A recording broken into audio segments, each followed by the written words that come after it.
the assault in 2010, and this gets very little focus and discussion, but so much of the money that came pouring in after Citizens United was focused on state races and state initiatives by the right in 2010. We've seen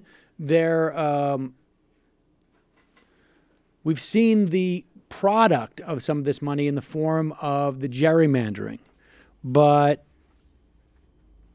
so much of it was to push an agenda, and nowhere is more indicative of this than Wisconsin. We saw it within 2 months of, maybe less, of Scott Walker being sworn into office back in 2011. They were already assaulting public sector unions. They were already assaulting the Wisconsin's version of Medicaid. And one of the things that they did over the years in Wisconsin, in 2013, Scott Walker signed legislation requiring childless adults who aren't disabled to work at least 20 hours a week to continue to qualify for food stamps. Those who didn't do so were required to attend training programs scattered throughout the state until they could find a job. In February of this year, the state took it a step further. Parents of school-age children will also have to work to receive food stamps. And instead of 20 hours, they have to work 30 hours.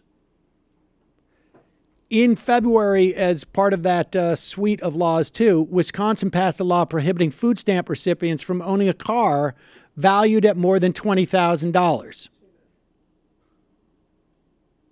So the Washington Post did a story on this couple, James Howlett and Nadine. He has a Ford Fusion. He and Nadine and their 2 kids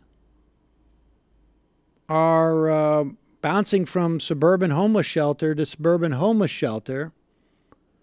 They drive their kids to kindergarten and daycare around the outskirts of Milwaukee.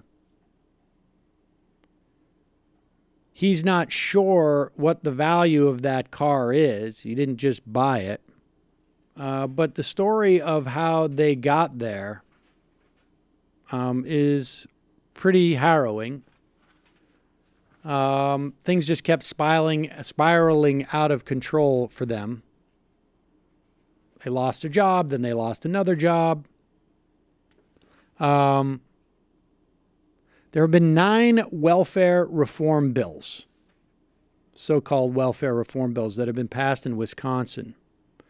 And the purpose of this, of course, is to make sure that people with giant mansions and fancy cars don't get welfare checks while hardworking taxpayers pay the bill. Now, food stamps, on the upside, the most I think you can get is somewhere around $200 a month worth of food stamps. Since Walker put the work requirements into place, the Health Services Department said it's cut spending on food stamps by 28%, from $1.2 billion in 2013 to $867 million in 2017. 25,000 food stamp recipients out of a statewide total of 700,000 have found work. Now, something else has happened between 2013 and 2017, and that is millions of more people across the country have found work. Because the economy, while not going gangbusters, has improved marginally. And the problem with this type of welfare, so-called welfare reform, in addition to it being an incredible hardship on people who are already suffering, in addition to potentially leaving kids without food, it gets even worse when you have a downturn in the economy. So when Bill Clinton's 96 so-called welfare reform was imposed, this was on the upswing of the economy, and the idea of people getting jobs was much easier. And so they could read it as like, oh, look, it's encouraging people to work. And so for the first 2 years, it appeared like it was working properly. In 2001, there was a Labor Department study which showed that in the end, it had no implication for whether or not people got work.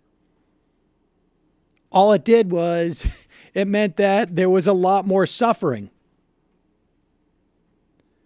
No difference in income and employment between those who were subjected to work requirements and a control group that was not. Whatever their status, though, parents still had to contend with the challenge of finding good-paying jobs and consistent hours in places where they might be limited with less to keep them afloat in terms of providing for their children. State officials said that more than 86,000 people have lost their ability to get food stamps and did not report getting new jobs.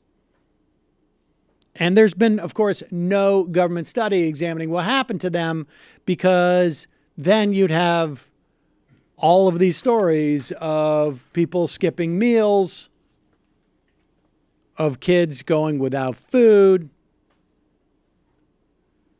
This is what happened to this couple. Nadine lost one cleaning job in a suburban hospital while waiting to start another 5 blocks from her apartment. Then their car broke down, and he had to cut back on his hours as a Lyft driver, and then they couldn't afford rent anymore. They tried to apply for an emergency loan from the state, but they were disqualified because they were not receiving cash assistance at the time, even though they were still eligible for food stamps. They lived in hotels until money ran out and then tried moving into a homeless shelter in Milwaukee, but it was full. They were pointed to the suburbs where they could find maybe a network of churches. Yeah. Meanwhile, they're basically just trying to make the kids seem, trying to tell the kids that everything's fine. They've sold off most of the kids' toys. They've tried to keep some.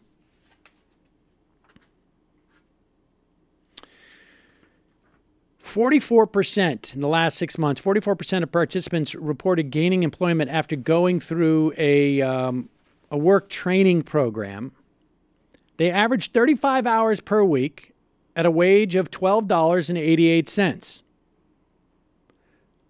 To afford a 2-bedroom in Milwaukee, a family must work 40 hours a week at $17.83.